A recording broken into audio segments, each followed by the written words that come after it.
ಬಾಗಿಲುಗಳು ಬೆಳಗಿನ ಜಾವ ಗಾಯ್ಸ್ 10 ಗಂಟೆ 10 ನಿಮಿಷಕ್ಕೆ ಹತ್ತಿದ್ದು ಟ್ರೈನ್ ಹತ್ತದವ್ರು ನಾವು. ಈಗ ಟೈಮ್ ನೋಡ್ಬೋದು ನೀವು ವಿಡಿಯೋ. ಇವಾಗ 3:34 3:34ಕ್ಕೆ ತಂಜಾವೂರ್ನ ತಲುಪಿದೀವಿ. ಎಷ್ಟೊತ್ತು ಇವನು ಆಲ್ಮೋಸ್ಟ್ ನಮ್ಗೆ ತಮಿಳುನಾಡಿನ ಒಂದು ಕಾಲ ಭಾಗ ಎಲ್ಲಾ ರಾಜ್ಯಗಳನ್ನ ತೋರಿಸ್ಬಿಟ್ಟಿದ್ದಾರೆ. ಎಲ್ಲಾ ಜಿಲ್ಲೆ ಎಲ್ಲಾ ಡಿಸ್ಟಿಕ್ ಗಳನ್ನ ತೋರಿಸಿದ್ದಾರೆ. ಫೈನಲಿ ತಂಜಾವೂರಿಗೆ ಬಂದಿದೀವಿ. ಏನು ಖುಷಿ ಅಪ್ಪ ಅಂದ್ರೆ 4 ಗಂಟೆಗೆ ಟೆಂಪಲ್ ಓಪನ್. ನಾವು ಸರಿಸುಮಾರು 3:38 ಟೈಮ್ ಬಂದಿದೀವಿ. ಹೋಗೋ ಹೊತ್ತಿಗೆ ಕರೆಕ್ಟ್ ದರ್ಶನ ಮಾಡ್ಕೊಂಡು ರಿಟರ್ನ್ ಹೊರಡ್ಬೋದು. ನೋಡಿ, ಇದೇ ತಂಜಾವೂರ್ ಜಂಕ್ಷನ್. ಇಲ್ಲಿಂದ ಕೇವಲ 1 ಕಿಲೋಮೀಟರ್ ಕಾಲ್ನಡಿಗೆಯಲ್ಲಿ ಆರಾಮಾಗಿ ನಡ್ಕೊಂಡು ಹೋಗ್ಬೋದು ನೀವು. ನಾವು ನೋಡಿ, ನಾವು ಹುಡ್ಕೋ ಟ್ರೈನ್ ಜಂಕ್ಷನ್ಸ್ ಎಲ್ಲ ಇಂಥದೇ, ತುಂಬಾ ಹತ್ರ ಇರ್ಬೇಕು. ಮಧುರೈಯೂ ಅಷ್ಟೇ, ಕೇವಲ 900 ಮೀಟರ್ ಇತ್ತು. ಇದು ಅಷ್ಟೇ, ಕೇವಲ 1 ಕಿಲೋಮೀಟರ್. ಅದಕ್ಕೋಸ್ಕರನೇ ಹೇಳೋದು, ನಮ್ಮ ಟ್ರಿಪ್ ಅನ್ನ ಫಾಲೋ ಮಾಡ್ಕೊಳ್ಳಿ ಅಂತ. ಮತ್ತೆ ಯಾವ ತರ ಹೋಗೋದು ಏನು ಅಂತ ತೋರಿಸ್ತೀನಿ, ನೋಡ್ತಾ ಇರಿ ನನ್ನ ಯೂಟ್ಯೂಬ್ ಚಾನಲ್ ಮಿಸ್ಟರ್ ಎಕ್ಸ್ಪ್ಲೋರ್ 360.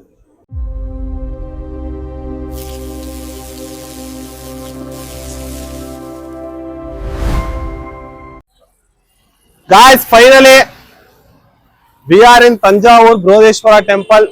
ನಾವು ಜನ ಇರಲ್ಲ ಅಂತ ಭಾವಿಸಿದ್ವಿ, ನಮ್ಮ ಭಾವನೆ ಸುಳ್ಳಾಗಿದೆ.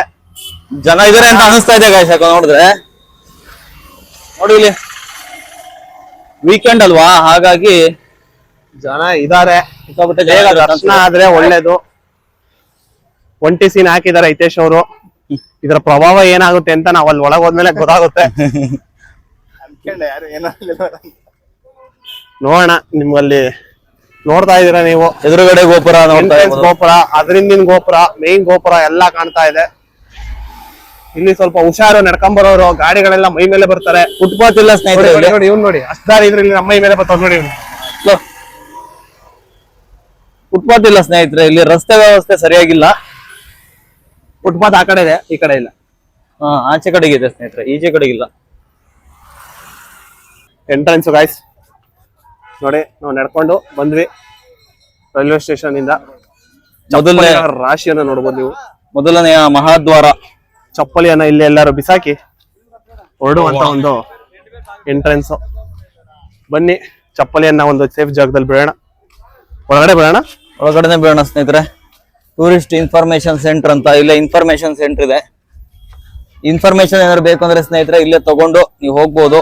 ನೋಡಿ, ಇಲ್ಲಿ ಬೋರ್ಡ್ ಇದೆ. ಬೋರ್ಡ್ ಹತ್ರ ನಾವು ಕೈಗಿರೋದೆ ಅಂತ ಗೋಪುರದ ಒಳಗಡೆ ಎಂಟ್ರಿ ಆಗ್ತಾ ಇದೀವಿ. ಒಂಥರ ವೈಬ್ ಸಿಗ್ತಾ ಇದೆ ಈಗ ನಮ್ಗಿಲ್ಲಿ. ಎಂಟ್ರೆನ್ಸ್ ಅಲ್ಲೇ ಮಹಾ ಗಣಪತಿಯನ್ನ ನೋಡ್ಬೋದು ನೀವು.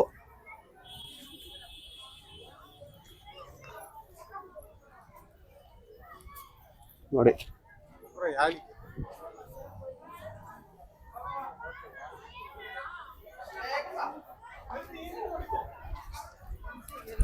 ತುಂಬಾ ಒಂದು ಅದ್ಭುತವಾದಂತ ವಿಶಾಲವಾದ ಒಂದು ರಾಜಗೋಪುರ.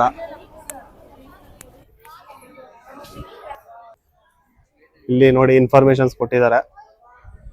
ಇದು ಒಂದು ರೋಡ್ ಮ್ಯಾಪ್ ತರ ಏನೇನ್ ನೋಡ್ಬೋದು ಅಂತ ಇದು ಇನ್ಫಾರ್ಮೇಶನ್ ಎಂಟ್ರೆನ್ಸ್ ಅಲ್ಲಿ ಇರೋಂಥದ್ದು.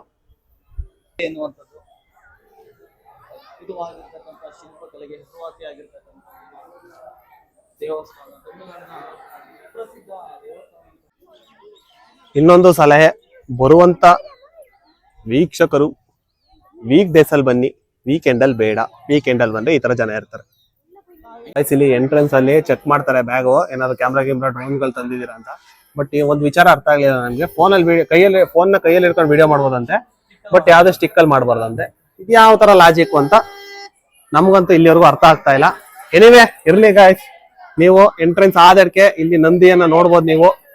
ಬೃಹದಾಕಾರದ ನಂದಿ ಈಶ್ವರನ ಮುಂದೆ ಕೂತಿರೋಂಥದ್ದು ಎಷ್ಟು ವಿಶಾಲವಾಗಿದೆ ನೋಡಿ.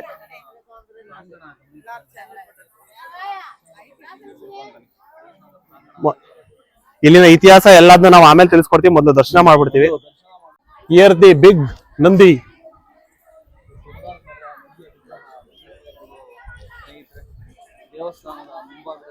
ಗೈಸ್, ಎಷ್ಟೇ ರಶ್ ಇದ್ರು ಬೇಗ ದರ್ಶನ ಆಗುತ್ತೆ ಅಂತ ಯಾರೋ ಹೇಳಿದನ್ನ ಕೇಳ್ಪಟ್ಟಿದ್ವಿ.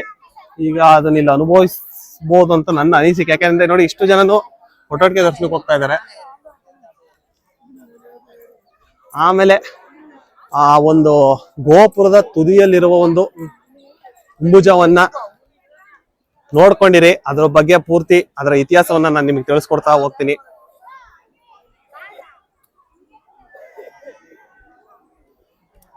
ಇದೇ ಎಂಟ್ರೆನ್ಸ್ ಗೈಸ್.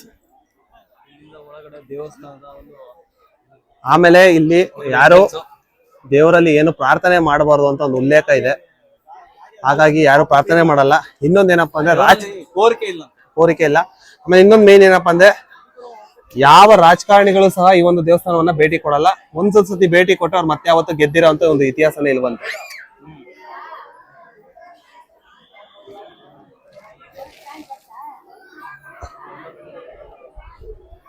ಇದೇ ದೇವರು ನೋಡ್ಕೊಳ್ಳಿ. ನೋಡಿ ಇಲ್ಲೂ ಎಂಟ್ರೆನ್ಸ್ ಅಲ್ಲೂ ಗಣಪತಿ ನೋಡ್ಬೋದು.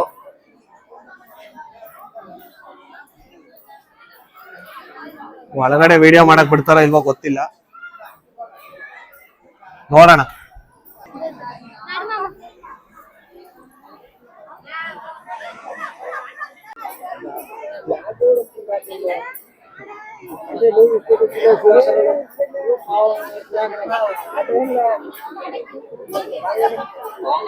ವೀಕ್ಷಕರೇ, ಅದ್ಭುತವಾದಂತ ಒಂದು ದರ್ಶನ ಆಯ್ತು. ಈಗ ದೇವಸ್ಥಾನದ ಸುತ್ತ ಹೇಗಿದೆ ಅಂತ ಒಂದು ಪ್ರದರ್ಶನ ಹಾಕಿ ನಾನು ನಿಮಗೆ ತೋರಿಸ್ತೀನಿ. ಎಲ್ಲರೂ ನೋಡಿ. ಅಂದ್ರೆ ನಾನು ಈ ಸೈಡ್ ಇಂದ ಎಕ್ಸಿಟ್ ಆಗಿರೋದ್ರಿಂದ ನನಗೆ ಫುಲ್ಲು ಆ ಕಡೆ ಸೈಡ್ ಇಂದ ಒಂದು ಅಂದ್ರೆ ಯಾವ ತರ ಲೆಫ್ಟ್ ಇಂದ ರೈಟಿಗೆ ನಮ್ ಕಡೆ ಪ್ರದಕ್ಷಿಣೆ ಆಗ್ತೀವಿ ಆ ತರ ಬರಕ್ ಆಗ್ಲಿಲ್ಲ. ಸೊ ಎಂಟ್ರೆನ್ಸ್ ಇಂದಾನೆ ಯಾವ ತರ ಬರ್ತೀನಿ, ತೋರಿಸ್ತೀನಿ ತಡೀರಿ. ನಂದಿ ಹತ್ರ ಆಮೇಲೆ ಹೋಗೋಣ. ಅಲ್ಲಿನ ಇತಿಹಾಸದ ಬಗ್ಗೆ ನಾನು ಸಂಪೂರ್ಣವಾಗಿ ತಿಳಿಸ್ಕೊಡ್ತೀನಿ, ಏನು ಎತ್ತ ಎಷ್ಟೆಷ್ಟು ಅಂತ. ಅದಕ್ಕಿಂತ ಮುಂಚೆ ನಾನು ಹೇಳೋದಲ್ಲ, ಪ್ರದಕ್ಷಿಣೆ ಹಾಕೊಂಡು ಬಂದ್ಬಿಡೋಣ ತಡೀರಿ. ಆಮೇಲೆ ಇಲ್ಲಿ ಸಹಸ್ರಾರು ಎಷ್ಟಾರು ಜನ ಬರ್ಲಿ, ಬೇಗ ದರ್ಶನ ಆಗುತ್ತೆ. ಯಾವುದೇ ರೀತಿ ಬಿಡಪ್ಪ ತುಂಬಾ ಲೇಟ್ ಆಯ್ತು, 4 ಅವರ್ ಬೇಕು 5 ಅವರ್ ಬೇಕು ಅನ್ನೋ ತರ ಏನಿಲ್ಲ. ತುಂಬಾ ಚೆನ್ನಾಗಿದೆ. ಇವತ್ತು ನೋಡ್ಬೋದು ನೀವು ಎಷ್ಟು ಜನ ಇದ್ದಾರೆ ಅಂತ. ಭಾನುವಾರ ಆಗಿರೋದ್ರಿಂದ ಸಖತ್ತು ಜನ. ಅಲ್ಲೇನೋ ಇದೆ, ಹೋಗಿ ನೋಡ್ಕೊಂಬರೋಣ. ಅಲ್ಲೇ ವಿಡಿಯೋ ಮಾಡಕ್ ಬಿಡ್ಲಿಲ್ಲ. ಮಹಾವೀರಾಣಿ ಅಮ್ಮನ್ ಟೆಂಪಲ್ ಅಂತ ಚೆನ್ನಾಗಿದೆ. ಇನ್ನ ಈ ಸೈಡ್ದು ತೋರಿಸ್ತಾ ಇದೀನಿ ನಿಮ್ಗೆ. ಜನ ಇಲ್ಲಿವರೆಗೂ ಕ್ಯೂ ಆಯ್ತು. ನಾನು ಹೆಂಗೋ ಸ್ವಲ್ಪ ಸೈಡಲ್ಲಿ ಹೋಗಿ ಮುಂದೆ ಹೋಗಿ ಬೇಗ ದರ್ಶನ ಮಾಡ್ಕೊಂಡ್ ಬಂದೆ. ನಮ್ಮ KP ಮಲೆನಾಡು ಅವರು ಹಾಗೂ ಇನ್ನಿತರೆ ಜನಗಳು ಒಳಗಡೆನೆ ಇದ್ರು. ನೋಡೋಣ ಎಷ್ಟೊತ್ತಿಗೆ ಬರ್ತಾರೆ. ಅಷ್ಟೊತ್ತಿಗೆ ಒಂದು ಪ್ರದಕ್ಷಿಣೆ ಹಾಕೊಂಡ್ ಬಂದ್ಬಿಡೋಣ. ನೋಡಿ ಯಾವ ತರ ಇದೆ ಬೃಹದೇಶ್ವರ ಟೆಂಪಲ್ ತಂಜಾವೂರ್ದು. ಇದು ಏನಪ್ಪ ವಿಶೇಷತೆ, ಸೈಂಟಿಫಿಕ್ಕಿಗೆ ಯಾವ ತರ ಇದು ಅಡ್ಡಿ ಅಂದ್ರೆ ಅವ್ರಿಗೆ ಇನ್ನೂ ತಿಳ್ಕೊಳಕ್ಕೆ ಆಗಿಲ್ಲ ಅದನ್ನ. ಆ ತರ ಒಂದು ಮಿರಾಕಲ್ನ ಉಂಟು ಮಾಡಿರುವಂತ ದೇವಸ್ಥಾನ ಇದು. ಏನದು ಏನ್ ವಿಚಾರ ಎಲ್ಲ ನಿಮಗೆ ಕ್ಲಿಯರ್ ಆಗಿ ತಿಳಿಸ್ಕೊಡ್ತೀನಿ. ಸುತ್ತಮುತ್ತ ಯಾವ್ದಾದ್ರು ದೇವಸ್ಥಾನ ಇದೆ ಎಲ್ಲ ನೋಡೋಣ. ತುಂಬಾ ಚೆನ್ನಾಗಿತ್ತು. ಒಳ್ಳೆ ಒಂಥರ ಗೂಸ್ ಬಂಪ್ಸ್ ಬರುತ್ತಲ್ಲ ಆ ತರ ಆ ದೇವ್ರ ಹತ್ರ. ಎಷ್ಟು ಅಗಲವಾಗಿ ವಿಶಾಲವಾಗಿದೆ ಅಂದ್ರೆ ಹೆಸರಿಗೆ ತಕ್ಕಂತೆ ಬೃಹದ್ ಆಕಾರದಲ್ಲಿರುವ ಬೃಹದೇಶ್ವರ ದೇವಸ್ಥಾನ. ಮಾವಿನ ಮರ ಸುತ್ತ ನೋಡ್ಬೋದು ವಿಸ್ತೀರ್ಣ ಎಷ್ಟು ಅಗಲವಾಗಿದೆ ಅಂತ. ಸಾಕದಾಗಿದೆ ಗೈಸ್. ಸ್ವಲ್ಪ ಮೇಂಟೆನೆನ್ಸ್ ಮಾಡ್ಬೇಕಾಗಿತ್ತು ಯುನೆಸ್ಕೋದವರು, ಬಟ್ ಇಷ್ಟು ಮಾಡಿರೋದೇ ಹೆಚ್ಚು ಅಂತಾರೆ ಈ ಕಡೆ. ಇರ್ಲಿ, ಇಲ್ಲೊಂದು ದೇವಸ್ಥಾನ ಇದೆ, ಗಣಪತಿ ಅನ್ಸುತ್ತೆ ಇದುವೆ, ನೋಡೋಣ.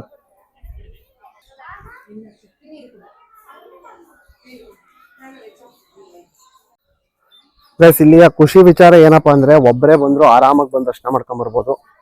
ಅಂದ್ರೆ ಏನು ಟೆನ್ಷನ್ ಇಲ್ಲದೆ ಆರಾಮಾಗಿ ಬಂದು ದರ್ಶನ ಮಾಡ್ಕೊಂಡ್ ಬರೋದು. ಈ ಕಡೆ ಕ್ಲೋಸ್ ಮಾಡ್ಬಿಟ್ಟಿದ್ದಾರೆ ಕನ್ಸ್ಟ್ರಕ್ಷನ್ಸ್ ವರ್ಕ್ ಇಂದ. ಸೊ ಹಿಂಗೆ ಮುಂದೆ ಹೋಗೋಣ. Photo shooting.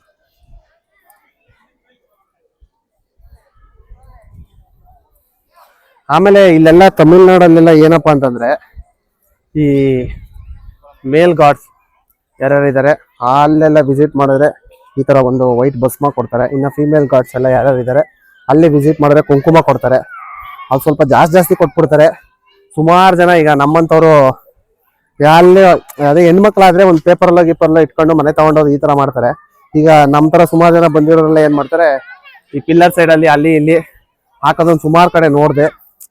ಅದೇನಾಗುತ್ತೆ ಅಂದ್ರೆ ಒಬ್ರಿಬ್ರು ಹಾಕೋರು ಏನಾಗಲ್ಲ, ಪ್ರತಿ ಸತಿ ಹಾಕ್ತಾನೆ ಇದ್ದಾಗ ಎಚ್ಚೆತ್ತವಾಗಿ ಒಂಥರ ಅಸಹ್ಯವಾಗಿ ಕಾಣಕ್ ಸ್ಟಾರ್ಟ್ ಆಗುತ್ತೆ. ನೀವು ಅರುಣಾಚಲಲ್ಲಿ ನೋಡಿರ್ಬೋದು ಅದೇ ತರ ಆಗಿರೋದು. ಇನ್ನ ಇಲ್ಲಿ ವಾಯರ್ ಸನತಿ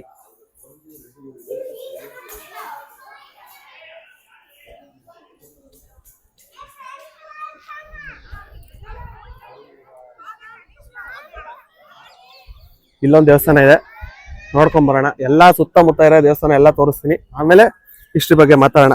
ಪದೇ 15 ಹೇಳ್ತಾವನೆ ಅಂತ ಬೇಜಾರ್ ಮಾಡ್ಕೊಬಿಡಿ, ಯಾಕಂದ್ರೆ ಹಿಸ್ಟ್ರಿ ಅಷ್ಟು ಚೆನ್ನಾಗಿದೆ ನಾವು ತಿಳ್ಕೊಂಡಿರೋಂಥದ್ದು. ನಿಮ್ಗೂ ಏನಾದ್ರು ಗೊತ್ತಿದ್ರೆ ಕಮೆಂಟ್ ಮಾಡಿ, ಎಚ್ಚೆತ್ತವಾಗಿ ನಾನು ಹೇಳೋದಕ್ಕಿಂತ ಬೇರೆ ತರ ಏನಾದ್ರು ಗೊತ್ತಿದ್ರೆ.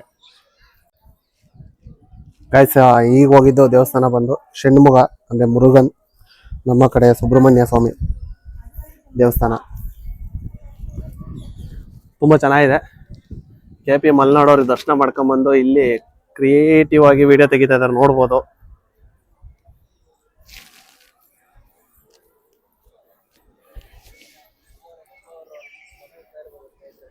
ಎಲ್ಲ ಎಕ್ಸ್ಪ್ಲೋರ್ ಮಾಡಿದ್ವಿ. ನಾನು ತಪ್ಪಿಸ್ಕೊಂಡು ಒಂದ್ ಸೈಡ್ ಅಲ್ಲೇ ಮುಂದಕ್ಕೆ ಹೋಗಿ ಬ್ಯಾರಿಕೇಟ್ ಅಲ್ಲಿ ಬೇಗ ದರ್ಶನ ಮುಗಿಸ್ಕೊಂಡ್ ಬಂದೆ. ಇವ್ರು ಬಂದ್ರು, ಏನು ಒಂದು 5 ನಿಮಿಷ ಬೇಗ ಬಂದಿದ್ದಾರೆ ಸ್ನೇಹಿತರೆ. ಇಲ್ಲ, ನಾನ್ ನಿಮಗೆ ಆಲ್ರೆಡಿ ಹೇಳಿದ್ದೆ ಇಲ್ಲಿನ ಇತಿಹಾಸವನ್ನ ನಾನು ಸಂಪೂರ್ಣವಾಗಿ ತಿಳಿಸ್ಕೊಡ್ತೀನಿ ಅಂತ. ನೀವು ನನ್ನ ಹಿಂದೆ ನೋಡ್ಬೋದು, ಬೃಹತ್ ಆಕಾರವಾಗಿರುವಂತ ಗೋಪುರ. ಇಲ್ಲಿನ ಇತಿಹಾಸ ಮೊದ್ಲಿಂದ ತಿಳ್ಕೊಂಡ್ ಬರೋಣ. ಈ ಒಂದು ಬೃಹದೇಶ್ವರ ದೇವಸ್ಥಾನವನ್ನ ನಮ್ಮ ರಾಜರಾಜ ಚೋಳ ಒಬ್ಬರು, ಅಂದ್ರೆ ಮೊದಲನೇ ರಾಜರಾಜ ಚೋಳ 1 ಅಂತಾರೆ. ಅವರು ಮೊದಲನೇ ರಾಜರಾಜ ಚೋಳರು ಈ ಒಂದು ದೇವಸ್ಥಾನವನ್ನ ನಿರ್ಮಾಣ ಮಾಡಿದ್ದು. ಯಾವ ರೀತಿ ವಿನ್ಯಾಸವಾಗಿದೆ ನೋಡ್ಬೋದು ನೀವು ಇಲ್ಲಿ. ಇದೆಲ್ಲ ಪೂರ್ತಿ ಮಾರ್ಬಲ್ಸ್, ಅಂದ್ರೆ ಮಾರ್ಬಲ್ಸ್ ಅನ್ನೋದಕ್ಕಿಂತ ಗ್ರಾನೈಟ್ ಅನ್ಬೋದು. ಇಲ್ಲಿನ ವಿಶೇಷತೆ ಏನಪ್ಪಾ ಅಂದ್ರೆ, ಈ ಸರೌಂಡಿಂಗ್ಸ್ ಅಲ್ಲಿ ನೀವೇನಾದ್ರು ಸುತ್ತಳತೆಯಲ್ಲಿ ಒಂದು 60 ರಿಂದ 80 ಕಿಲೋಮೀಟರ್ ದೂರದಲ್ಲಿ ನಿಮ್ಗೆಲ್ಲೂ ಈ ತರ ಕಲ್ಗಳೇ ಸಿಗಲ್ಲ. ಇವರು ಅಷ್ಟು ದೂರದಿಂದ 1,30,30,000 ಟನ್ಗಳಷ್ಟು, ಅಂದ್ರೆ 130K ಟನ್, ಅಂದ್ರೆ ನೀವು ಇಮ್ಯಾಜಿನ್ ಮಾಡ್ಬೋದು, 1 ಟನ್ನಿಗೆ 1000 kg. ಇವರು 1,30,30,000 ಟನ್ ಅಷ್ಟು ಕಲ್ಲುಗಳನ್ನ ತಂದು ಇಲ್ಲಿ ಈ ಒಂದು ದೇವಸ್ಥಾನವನ್ನ ನಿರ್ಮಾಣ ಮಾಡಿದ್ದಾರೆ. ಆಮೇಲೆ ಇಲ್ಲಿ ಇನ್ನೊಂದು ಇಂಟರ್ಲಾಕಿಂಗ್ ಸಿಸ್ಟಮ್ ಅಲ್ಲಿ ಈ ಒಂದು ದೇವಸ್ಥಾನವನ್ನ ನಿರ್ಮಾಣ ಮಾಡಿರೋದನ್ನ ನೀವು ನೋಡ್ಬೋದು. ಯಾವುದೇ ರೀತಿ ಸಿಮೆಂಟ್ ಆಗ್ಲಿ ಅಥವಾ ಬೇರೆ ರೀತಿ ಆಲ್ಟರ್ನೇಟಿವ್ ಕಾಂಪೋಸಿಟ್ ಮೆಟೀರಿಯಲ್ಸ್ ಗಳನ್ನ ಬಳಸಿಲ್ಲ. ಇಂಟರ್ಲಾಕಿಂಗ್ ಮತ್ತೆ ಬೆಲ್ಲ, ಸುಣ್ಣ ಈ ತರ ಒಂದು ಪದಾರ್ಥಗಳನ್ನ ಬಳಸಿ ಈ ಒಂದು ದೇವಸ್ಥಾನಗಳನ್ನ ನಿರ್ಮಾಣ ಮಾಡಿರೋದು. ನಿಮ್ಗೆ ಇಲ್ಲಿ ಬೃಹತ್ ಆಕಾರವಾಗಿರುವಂತ ಒಂದು ಶಿವಲಿಂಗವನ್ನ ನೋಡಕ್ ಸಿಗುತ್ತೆ. ಇಲ್ಲಿ ಏನಪ್ಪಾ ಅಂತಂದ್ರೆ, ಇಲ್ಲಿ ಯಾರು ಈ ಒಂದು ಸ್ಥಳದಲ್ಲಿ ದೇವಸ್ಥಾನ ನಿರ್ಮಾಣ ಮಾಡಬೇಕು ಅಥವಾ ಯಾವುದೇ ರೀತಿ ಇತಿಹಾಸದಲ್ಲಿ ಈ ತರನೇ ಇಲ್ಲೇ ಬಂದು ನೆಲೆಸ್ಬೇಕು, ನಾನು ಇಲ್ಲೇ ಇದ್ದೆ, ಈ ತರ ಯಾವ್ದು ಹಿಸ್ಟ್ರಿ ಇಲ್ಲ. ಒಂದು ರಾತ್ರಿ ಏನಾಗುತ್ತೆ, ರಾಜರಾಜ ಚೋಳ ಅವರ ಒಂದು ಕನಸಿನಲ್ಲಿ ಬೃಹದೇಶ್ವರ ಪ್ರತ್ಯಕ್ಷನಾಗಿ, ನನಗೆ ಈ ಒಂದು ಸ್ಥಳದಲ್ಲಿ ನೀನು ನನ್ನನ್ನ ಒಂದು ಪ್ರತಿಷ್ಠಾಪನೆ ಮಾಡಿ ಪೂಜೆ ಮಾಡಬೇಕು ಅಂತ ಕೇಳ್ಕೊಂಡಿರ್ತಾರೆ. ಆ ಸಮಯದಲ್ಲಿ ರಾಜರಾಜ ಚೋಳರು ಎಷ್ಟು ಇದರಿಂದ ಅಂದ್ರೆ ನಿಷ್ಠೆಯಿಂದ, ಅಷ್ಟೇ ಆಸಕ್ತಿಯಿಂದ ಹಗಲು ರಾತ್ರಿ ಎಂದಲೇ ಈ ಒಂದು ದೇವಸ್ಥಾನವನ್ನ ಕಟ್ಟಕ್ಕೆ ತಮ್ಮ ಇಡೀ ಜೀವನವನ್ನ ಪಣಕ್ಕಿಟ್ಬಿಡ್ತಾರೆ. ಅಷ್ಟು ಇಂಟ್ರೆಸ್ಟ್ ಇಂದ ಈ ಒಂದು ದೇವಸ್ಥಾನ ಕಟ್ಟಿರೋದಕ್ಕೆ ಇವತ್ತು ಇಷ್ಟು ಚೆನ್ನಾಗಿ ಕಾಣ್ತಾ ಇರೋದು ನಮ್ಗೆ. ಆಮೇಲೆ ಅವರು ಯಾವ ತರ ಇದ್ರು ಅಂದ್ರೆ, ಈಗ ನಾವೆಲ್ಲ ಹೇಳ್ತೀವಿ, ಈಗ ನಮ್ಮನೆಗೆ ಏನಾದ್ರು ಮದ್ವೆ ಆಗ್ಬೇಕಾದ್ರೆ ಹೆಣ್ ತರ್ಬೇಕಾದ್ರೆ ನಾವ್ ಹೇಳ್ತೀವಿ, ನಮ್ಮ ಅಂತಸ್ತಿಗೆ ತಕ್ಕಂತೆ ಇರೋರ್ನ ನೋಡು, ನಮ್ಮ ಅಂತಸ್ತಿಗೆಲ್ಲ ಮ್ಯಾಚ್ ಆಗೋರ್ನ ನೋಡು ಅಂತ ಹೇಳ್ತೀವಿ. ಅದೇ ರೀತಿ ಇಲ್ಲಿ ರಾಜರಾಜ ಚೋಳರು ನಮ್ಮ ಒಂದು ಡೈನಾಸಿಟಿ ಅಥವಾ ನನ್ನ ಒಂದು ತೂಕಕ್ಕೆ ತಕ್ಕಂತೆ ದೇವ್ರು ಇರ್ಬೇಕು. ಈಗ ನಾರ್ಮಲ್ ಆಗಿ ನಾವು ಶಿವಲಿಂಗನ ಎಷ್ಟು ನೋಡಿರ್ತೀವಿ, ಇಷ್ಟೆತ್ರ ಈ ತರ ಬಿಡುತ್ತುಗಳಲ್ಲಿ ನೋಡಿರ್ತೀವಿ. ಬಟ್ ನೀವು ಇಲ್ಲಿ ಬಂದು ನೋಡ್ಬೋದು, ಅಥವಾ ನಾನು ಸ್ವಲ್ಪ ವಿಡಿಯೋದಲ್ಲಿ ಸ್ವಲ್ಪ ಹಿಂದೆಯಿಂದಲೇ ಝೂಮ್ ಮಾಡಿ ಒಂದು ವಿಡಿಯೋ ಹಾಕಿದ್ದೆ. ಆ ವಿಡಿಯೋದಲ್ಲೂ ಸಹ ನೋಡ್ಬೋದು ನೀವು ಎಷ್ಟು ಬೃಹತ್ ಆಕಾರವಾಗಿ ಶಿವಲಿಂಗ ಇದೆ ಅಂತ. ಸಖತ್ತು ಬೃಹತ್ ಆಕಾರದಲ್ಲಿ ಇದೆ. ಬಟ್ ಅವರು ಇಲ್ಲಿ ಮೊದ್ಲಿಗೆ ಏನಪ್ಪಾ ಹೆಸರು ಇಟ್ಟಿರ್ತಾರೆ ಅಂತಂದ್ರೆ, ರಾಜರಾಜೇಶ್ವರ ದೇವಸ್ಥಾನ ಅಂತ ಹೆಸರಿಟ್ಟಿರ್ತಾರೆ. ರಾಜರಾಜೇಶ್ವರ ಶಿವನ ಹೆಸರು ರಾಜರಾಜೇಶ್ವರ ಅಂತ ಇಲ್ಲಿ ಇಟ್ಟಿರ್ತಾರೆ. ಆಮೇಲೆ ಈ ಮರಾಠ ಡೈನಾಸಿಟಿ ಅವ್ರು ಯಾರು ಇಲ್ಲಿ ಆಳ್ವಿಕೆಗೆ ಬರ್ತಾರೋ ಅವರು ಇದನ್ನ ಬೃಹತ್ ಆಕಾರವಾಗಿರುವಂತ ಒಂದು ಶಿವನ ನೋಡಿ ಬೃಹದೇಶ್ವರ ಅಂತ ಮರುನಾಮಕರಣ ಮಾಡ್ತಾರೆ. ಅಲ್ಲಿಂದ ಬೃಹದೇಶ್ವರ ಆಗುತ್ತೆ. ಈ ದೇವಸ್ಥಾನ ನಿರ್ಮಾಣ ಆಗಿರೋದು ವೀಕ್ಷಕರೇ 1003, ಅಂದ್ರೆ 10ನೇ ಸೆಂಚುರಿಯಲ್ಲಿ ನಿರ್ಮಾಣ ಆಗಿರೋದು. 1003 ರಿಂದ 1010 ಇಷ್ಟೊಳಗಡೆ ಈ ಒಂದು ದೇವಸ್ಥಾನ ನಿರ್ಮಾಣ ಆಗಿದೆ. ಕೇವಲ 5 ವರ್ಷ ತಗೊಂಡ್ರಂತೆ. ಸ್ಟಾರ್ಟಿಂಗ್ ಅಲ್ಲಿ ಅಂದ್ರೆ ನೀವು ಅನ್ಕೊಬಹುದು 1003 1010 ಅಂದ 7 ವರ್ಷ ಅಂತ, ಬಟ್ ಇದು ಕಂಪ್ಲೀಟ್ ಆಗಿ ಬರೀ ಕೇವಲ 5 ವರ್ಷ ತಗೊಂಡಿದ್ದಾರೆ. ಅದನ್ನ ಅಂದ್ರೆ ಲೋಕಾರ್ಪಣೆ ಮಾಡಕ್ಕೆ ಟೈಮ್ ಹಿಡಿತಂತೆ, ಇನ್ನೊಂದ್ 2 ವರ್ಷ ಕಂಪ್ಲೀಟ್ ಮಾಡಕ್ಕೆ ಕೇವಲ 5 ವರ್ಷ. ನೋಡಿ ಇಷ್ಟು ಬೃಹದಾಕಾರ, ಇಷ್ಟು ಸುತ್ತ ಇರೋಂತ ಕೋಟೆಗಳು, ಇದೆಲ್ಲ ಬರೀ ಕೇವಲ 5 ವರ್ಷದಲ್ಲಿ ಕಂಪ್ಲೀಟ್ ಮಾಡಿದ್ದಾರೆ. ನಾವೀಗ ಬೆಂಗಳೂರಲ್ಲಿ ಅಥವಾ ಚೆನ್ನೈಲಿ ಇಲ್ಲೆಲ್ಲ ನೋಡ್ಬೋದು ದೊಡ್ಡ ದೊಡ್ಡ ಅಪಾರ್ಟ್ಮೆಂಟ್ ಕಟ್ಟಕ್ಕೆ ಎಷ್ಟೆಷ್ಟು ವರ್ಷಗಳು ತಗೊಳುತ್ತೆ ಅಂತ. ಬಟ್ ಇಷ್ಟು ದೊಡ್ಡ ದೇವಸ್ಥಾನವನ್ನ ಅಷ್ಟೇ 5 ವರ್ಷದಲ್ಲಿ ನಿರ್ಮಾಣ ಮಾಡಿದ್ದಾರೆ. ಇನ್ನೊಂದು ನಾನು ನಿಮ್ಗೆ ಆಗ್ಲೇ ಹೇಳಿದೆ, ಇಲ್ಲಿನ ಇತಿಹಾಸ ಕೆದಕ್ತಾ ಹೋದ್ರೆ ಒಂಥರ ಗೂಸ್ ಬಂಪ್ಸ್ ಬರುತ್ತೆ, ಒಂಥರ ಮಿರಾಕಲ್ಲು. ಒಂದು ಇವರು ಸೈಂಟಿಸ್ಟ್ ಗಳಿಗೆ ಅದೊಂದು ಮಿಸ್ಟ್ರಿಯಾಗೆ ಉಳಿದಿದೆ, ಅದನ್ನು ಫೈಂಡ್ ಔಟ್ ಮಾಡಕ್ಕಾಗಲ್ಲಪ್ಪ ಅಂತ. ಅದ್ ಏನಪ್ಪ ಹಿಸ್ಟ್ರಿ ಅಂತಂದ್ರೆ, ನೀವು ಅಲ್ಲಿ ಮೇಲೆ ಗುಂಬುಜವನ್ನ ನೋಡ್ಬೋದು, ಅಲ್ಲಿ ನಿಮಗೆ ಕಾಣ್ತಾ ಇದೆ. ಇಡೀ ಈ ಒಂದು ಗೋಪುರದ ಮೇಲೆ ಇದು 13 ಅಂತಸ್ತಿನ ಒಂದು ಗೋಪುರ. ಇದು ಅದು ಸ್ಟೆಪ್ ಬೈ ಸ್ಟೆಪ್ 13 ಅಂತಸ್ತಿದೆ. ಆ 13 ಅಂತಸ್ತಿನ ಮೇಲೆ ಅಲ್ಲೊಂದು ಗುಂಬುಜ ಕೂತಿದೆ. ಆ ಗುಂಬುಜದ ಸೈಜು 80 ಟನ್. ಆಯ್ತಾ, 80 ಟನ್ ಅನ್ನ ನೀವು ಆಗಿನ ಟೆಕ್ನಾಲಜಿ ಅಂದ್ರೆ 10ನೇ ಶತಮಾನದಲ್ಲಿ ಯಾವ ರೀತಿ ಅಲ್ಲಿಗೆ ಎತ್ತಿಟ್ರು.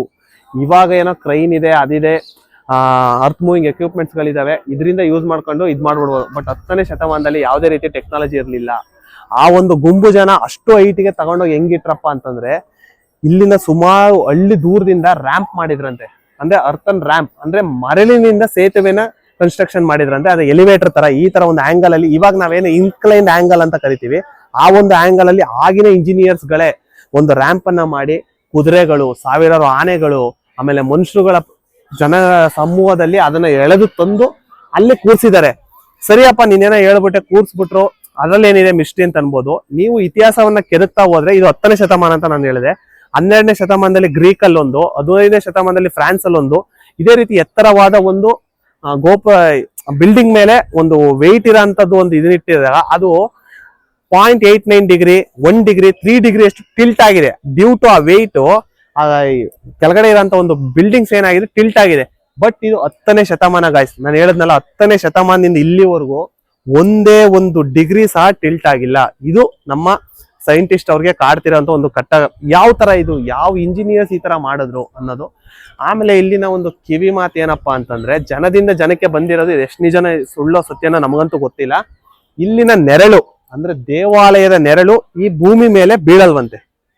ಆಯ್ತಾ, ಏನಕ್ಕಪ್ಪ ಅಂದ್ರೆ ಆ ರೀತಿ ವಿನ್ಯಾಸವಾಗಿ ಕಟ್ಟಿದಾರಂತೆ. ಅದನ್ನ ಸೈಂಟಿಫಿಕಲಿ ಕೆಲವೊಬ್ರು ಹೇಳ್ತಾರೆ, ಅಂದ್ರೆ ಸೂರ್ಯೋದಯ ಸೂರ್ಯಾಸ್ತ ಸಮಯದಲ್ಲಿ ಬೀಳುತ್ತೆ. ಸೂರ್ಯ ನತ್ತಿ ಮೇಲೆ ಬಂದಾಗ ಆ ಒಂದು ಗೋಪುರದ ನೆರಳು ದೇವಸ್ಥಾನದ ಮೇಲೆ ಬೀಳೋದ್ರಿಂದ, ಆ ಕಡೆ ಈ ಕಡೆ ಬೀಳ್ದಿರ ಇರೋದ್ರಿಂದ ಅದು ಯಾವ ನೆರಳು ಭೂಮಿ ಮೇಲೆ ಬೀಳಲ್ಲ ಅಂತ ಒಂದು ಇತಿಹಾಸ. ಅದೊಂದು ಒಂಥರ ಮಿಸ್ಟ್ರಿ ತರ ಇಲ್ಲಿ. ಇದು ಇಲ್ಲಿನ ಇತಿಹಾಸ ವೀಕ್ಷಕರೇ, ನನಗೆ ಗೊತ್ತಿರೋ ಅಂತದ್ದು.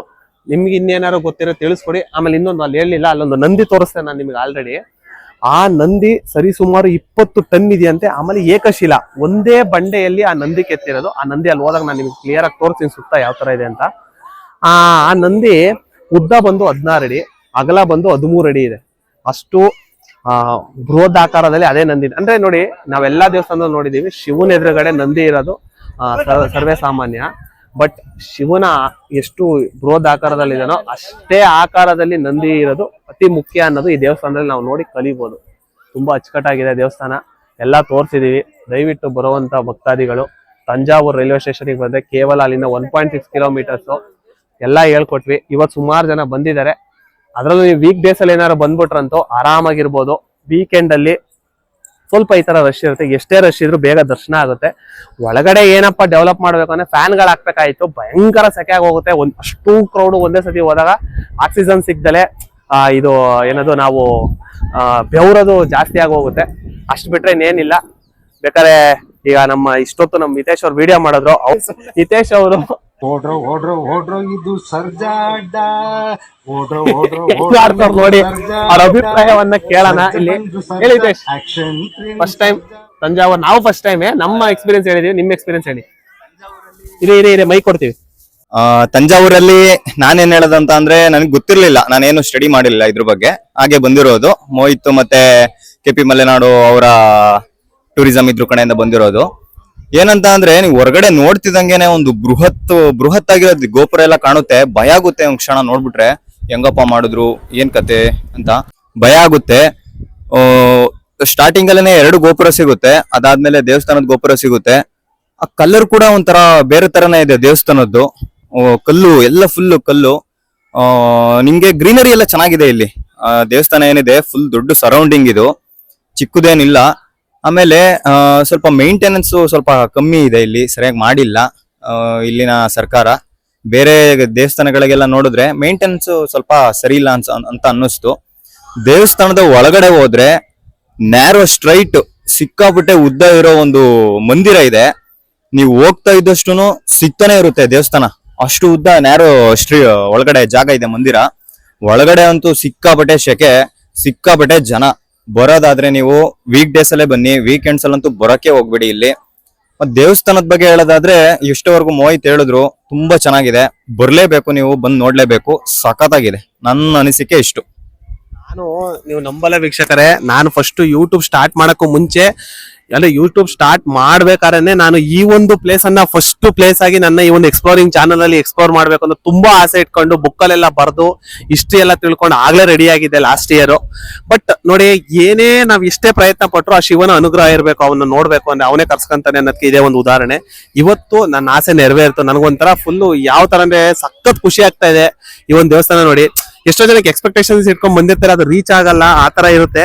ಬಟ್ ಈ ದೇವಸ್ಥಾನ ಆ ತರ ಅಲ್ಲ. ನೀವು ನನ್ನ ವಿಡಿಯೋಸ್ ನೋಡಿ ಎಕ್ಸ್ಪೆಕ್ಟೇಷನ್ ಇಟ್ಕೊಂಡ್ ಬಂದ್ರು ಪಕ್ಕಾ ನಿಮಗೆ ಆ ಒಂದು ಸ್ಯಾಟಿಸ್ಫ್ಯಾಕ್ಷನ್ ಆಗೇ ಆಗುತ್ತೆ. ವಿಧ ವಿಧವಾದ ಇಲ್ಲಿ ಇನ್ನೊಂದೇನಪ್ಪ ಅಂದ್ರೆ ಸುತ್ತ ಶಿವನ ಭಂಗಿಗಳು, ನೃತ್ಯದ ಭಂಗಿಗಳನ್ನ ಕೆತ್ತಿದ ಹೋಗಿದಾರಂತೆ. ಅದನ್ನು ನೀವು ಇಲ್ಲಿ ನೋಡ್ಬೋದು ನೀವು ಇಲ್ಲೆಲ್ಲ ಕಾಂಪೌಂಡ್ ಇದ್ರಲ್ಲಿ ವಾಲ್ಸ್ ಗಳಲ್ಲಿ ಕೆತ್ತಿದ್ದಾರೆ. ಸಖತ್ತಾಗಿದೆ ವೀಕ್ಷಕರೇ. ಬಂದು ದಯವಿಟ್ಟು ಎಳೆಯಾಗಿ ಎಲ್ಲವನ್ನ ನೋಡಿ ಹಿಸ್ಟ್ರಿಯನ್ನ ತಿಳ್ಕೊಂಡ್ ಬಂದ್ರೆ ಇನ್ನೂ ತುಂಬಾ ಒಳ್ಳೇದು, ತುಂಬಾ ಚೆನ್ನಾಗಿರುತ್ತೆ. ಇದು ನನ್ನ ಅಭಿಪ್ರಾಯ. ಹಾಗೆ ಅಲ್ಲಿ ಇನ್ನೇನು ಇಲ್ಲಿ ಬಾಕಿ ಇರೋದು ನಾನು ನಂದಿ ಒಂದು ತೋರಿಸ್ಬೇಕು, ಇನ್ನೆಲ್ಲವನ್ನ ತೋರಿಸಿದೀನಿ. ನಮ್ಮ ಫ್ರೆಂಡ್ಸು ಸಹ ಯಾರ್ಯಾರು ಬಂದಿದ್ರು ಅವರು ಸ್ವಲ್ಪ ಎಲ್ಲ ಖುಷಿಯಾಗಿದ್ದಾರೆ. ಬಟ್ ಟ್ರೈನ್ ಜರ್ನಿ ಒಂದು ಬೇಜಾರೈತೆ ಹೊರತು ಇನ್ನೇನಿಲ್ಲ, ಇನ್ನೆಲ್ಲ ಖುಷಿಯ. ಬಟ್ ಇವತ್ತು ನೋಡಿ ನಮ್ಮ ಎಕ್ಸ್ಪ್ಲೋರಿಂಗ್ ಅಲ್ಲಿ ಏನಿರುತ್ತೆ ಅಂದ್ರೆ ನಾವ್ ಯಾವಾಗ್ಲೂ ಒಂದಿನಲ್ಲಿ ಮ್ಯಾಕ್ಸಿಮಮ್ ಎಷ್ಟು ಪ್ಲೇಸಸ್ ನ ಕವರ್ ಮಾಡಕ್ಕಾಗುತ್ತೋ ಅಷ್ಟು ಕವರ್ ಮಾಡ್ತಾ ಇರ್ತೀವಿ. ಬಟ್ ಇವತ್ತು ಕಾರಣಾಂತರದಿಂದ ಆ ಟ್ರೈನ್ ಅಡಚಣೆಯಿಂದ ಇದೊಂದೇ ಪ್ಲೇಸ್ ನೋಡೋಂತ ಒಂದು ಪರಿಸ್ಥಿತಿ ಬಂತು. ಇರ್ಲಿ, ಇದೇ ತುಂಬಾ ಸ್ಯಾಟಿಸ್ಫ್ಯಾಕ್ಷನ್ ಕೊಟ್ಟಿದೆ.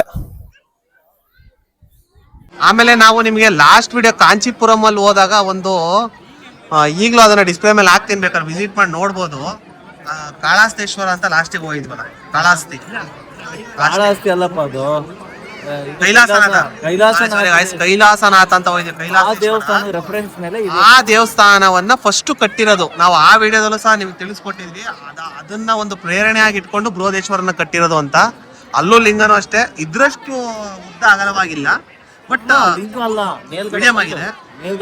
ಆಮೇಲೆ ಆ ಗುಂಬುಜನ ಅದೇ ತರ ಡಿಸೈನು ಅಲ್ಲಿ ಚಿಕ್ಕದಾಗಿದೆ, ಇಲ್ಲಿ ಬೃಹದಾಕಾರವಾಗಿ 80 ಟನ್ ಅಂತ ಒಂದು ಗೋಪುರದ ಕುಂಭುಜವನ್ನ ಇಲ್ಲಿ ತಂದು ಕೂರಿಸಿದ್ದಾರೆ. ಆ ಒಂದು ಕೈಲಾಸನಾಥನ ಒಂದು ವಿಡಿಯೋನು ಸಹ ನೋಡ್ಬೋದು ನೀವು, ನಮ್ಮ ಯೂಟ್ಯೂಬ್ ಚಾನಲ್ ಅಲ್ಲಿ ಇದೆ. ಇಲ್ಲಿನ ಅದೊಂದು ಇತಿಹಾಸ. ಹಾಗೆ ನಾನು ಹಾಗೂ KP ಮಲ್ನಾಡು, ಹಿತೇಶ್ ಅವರು, ವರುಣ್ ಅವರು ಮಾತಾಡ್ತಾ ಇದ್ವಿ. ರಾಜರು ಈಗ ಆಳ್ವಿಕೆಯಲ್ಲಿ ಇದ್ದಿದ್ರೆ ಅಲ್ಲಿಂದ ನಡ್ಕೊಂಡ್ ಬರ್ತಾ ಇದ್ರೆ ಯಾವ ತರ ವೈಭೋಗ ಇರೋದು, ನಾನ್ ಕಟ್ಸಿರೋದ್ರಿ ನಮ್ದು ಅಂತ ಒಂದು ಯಾವ ತರ ಗರ್ವ ಇರೋದು ಅವ್ರಿಗೆ, ರಾಜರಾಜ ಚೋಳಂಗೆ. ಆ ಕಡೆಯಿಂದ ನಡ್ಕೊಂಬಂದು ಪೂಜೆಗೆ ಬರ್ತಾ ಇದ್ರೆ ಸಕ್ಕತ್ತಾಗಿರುತ್ತಲ್ವಾ ಫೀಲು. ನಮ್ಗೆ ಇಲ್ಲಿ ಕೂತ್ಕೊಂಡೆ ಒಂಥರ ಮೈ ರೋಮಾಂಚನಗೊಳ್ಳುವಂತ ಫೀಲು. ಈಗ ವಿಶ್ವಣ್ಣ ಅವ್ರು ಬಂದಿದ್ದಾರೆ, ಅವ್ರ ಅಭಿಪ್ರಾಯ ಕೇಳೋಣ. ಹೇಗಿತ್ತು ಫಸ್ಟ್ ಟೈಮ್ ದೇವಸ್ಥಾನದ ಬಗ್ಗೆ ಹೇಳ್ರಿ. ಅದೇ ಸುತ್ತ ನೋಡಿದ್ರೆ ಎಲ್ಲಾ ಕಡೆನೂ ಮೂರ್ತಿ ಇದೆ. ಮ್ಯೂಸಿಯಂ ಮ್ಯೂಸಿಯಂ ಒಳಗಡೆ ಹೋಗಿದ್ದ ಮ್ಯೂಸಿಯಂ ಆ ಸೈಡ್ ಇದೆ. ಹೋಗಿದ್ರ?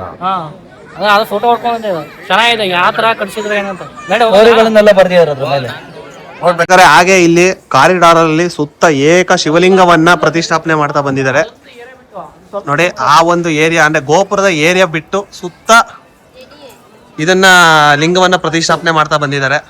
ತುಂಬಾ ಚೆನ್ನಾಗಿದೆ. ಇಲ್ಲೆಲ್ಲ RO ವಾಟರ್ ಇದೆ ಕುಡಿಯೋಕೆ ಅಂತಂದ್ರು.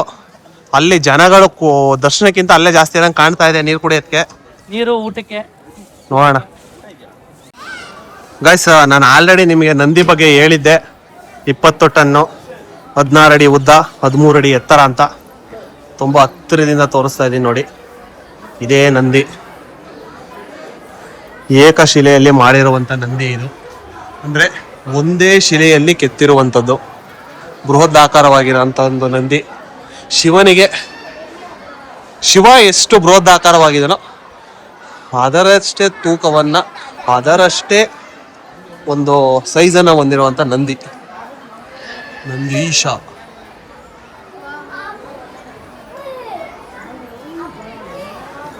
ಸುತ್ತ ನೋಡ್ ಬಂದಿದ್ದೀನಿ.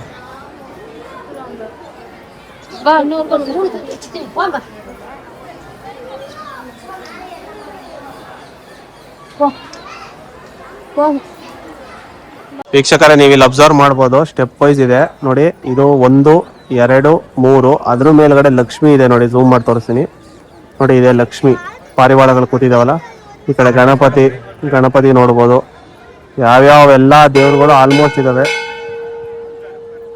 ನೋಡಿ. ಲಕ್ಷ್ಮಿ ಅಂತಿದು 4 ಇದ್ರ ಮೇಲೆ ಕೂತಿರೋ ಅಂತ ಒಂದು ಲಕ್ಷ್ಮಿ ಅಂತ ಇಲ್ಲಿ ಯಾರೋ ಹೇಳ್ತಾ ಇದ್ರು, ಕೇಳಿಸ್ಕೊಂಡು. ರಾಜ ಚೋಳ ಅವರ ಆಳ್ವಿಕೆ ನಂತರ ಇನ್ನ ಕೆಲವು ಡೈನಾಸಿಟಿಗಳು ಇಲ್ಲಿ ಆಳ್ವಿಕೆ ಮಾಡಿದ್ರು. ಮರಾಠ ಡೈನಾಸಿಟಿ, ಆಮೇಲೆ ನಮ್ಮ ವಿಜಯನಗರ ಡೈನಾಸಿಟಿ. ನಾನು ಆಗ್ಲೇ ಹೇಳಿದೆ ನಿಮಗೆ, ಮರಾಠ ಡೈನಾಸಿಟಿ ಅವರು ಇಲ್ಲಿ ರಾಜರಾಜೇಶ್ವರ ಅನ್ನೋ ಒಂದು ಹೆಸರನ್ನ ತೆಗೆದು ಬೃಹದೇಶ್ವರ ಅಂತ ಒಂದು ಮರುನಾಮಕರಣ ಮಾಡ್ತಾರೆ. ಅದಾದ್ಮೇಲೆ ನಮ್ಮ ವಿಜಯನಗರದವರು ಸ್ವಲ್ಪ ಇಲ್ಲಿ ಆಳ್ವಿಕೆಯನ್ನ ಮಾಡಿ ಅದು ಇದು ಸ್ಮಾಲ್ ಡೆವಲಪ್ಮೆಂಟ್ಸ್ ಮಾಡ್ತಾರೆ. ಸಂಪೂರ್ಣವಾಗಿ ರಾಜರಾಜ ಚೋಳ ಅವರೇ ಕಟ್ಟಿದ್ದು ಅಂತ KP ಮಲೆನಾಡು ಅವರು ನಮಗೆ ತಿಳಿಸ್ಕೊಟ್ಟಂತ ಒಂದು ವರದಿ. ನಂಗೆ ಅವರೇ ಹೇಳಿದ್ದಪ್ಪ, ಯಾರು ರಾಜರಾಜ ಚೋಳ್ರಯ್ಯ ಅವ್ರು ಬಂದಿದ್ರು. ಮೂಲಗಳಿಂದ ಮೊನ್ನೆ ದೇವರವ್ರಿಗೆ ಬಂದಿದ್ರು. ಆಗ ವೀಕ್ಷಕರೇ, ನಾನು ಈ ಒಂದು ದೇವಸ್ಥಾನದ ಅಡಿಯಲ್ಲಿ ಚಿನ್ನ ಇರ್ಬೋದು ಅಂತ ನನ್ನ ಒಂದು ಊಹೆ. ಯಾಕೆ ಅಂದ್ರೆ ಇಲ್ಲಿ ಬಾವಿ ನೋಡ್ತಾ ಇದ್ರಲ್ಲ, ಇದು ತುಂಬಾ ಡೀಪ್ ಇದೆ. ಬಾವಿಯೊಳಗೆ ಇಳಿದ್ರೆ ಫೋನ್ ಹೋಗ್ಬಿಟ್ಟು ಇದಿದೆ, ಸುರಂಗ ಇದೆ. ಮಾರ್ಗ. ಇವ್ರು ಹೋಗಿದ್ರು ಅವಾಗ ಹೋಗ್ತಾರೆ ಇವರು. ಓ ಇಲ್ಲ, ಇದು ಸ್ಪೆಷಲ್ ಎಂಟ್ರಿ 100 ರೂಪೀಸ್. 100 ಬಾವಿಗೆ ಬಿದ್ಬಿಟ್ರೆ ಸೀದಾ ಕೈಲಾಸ.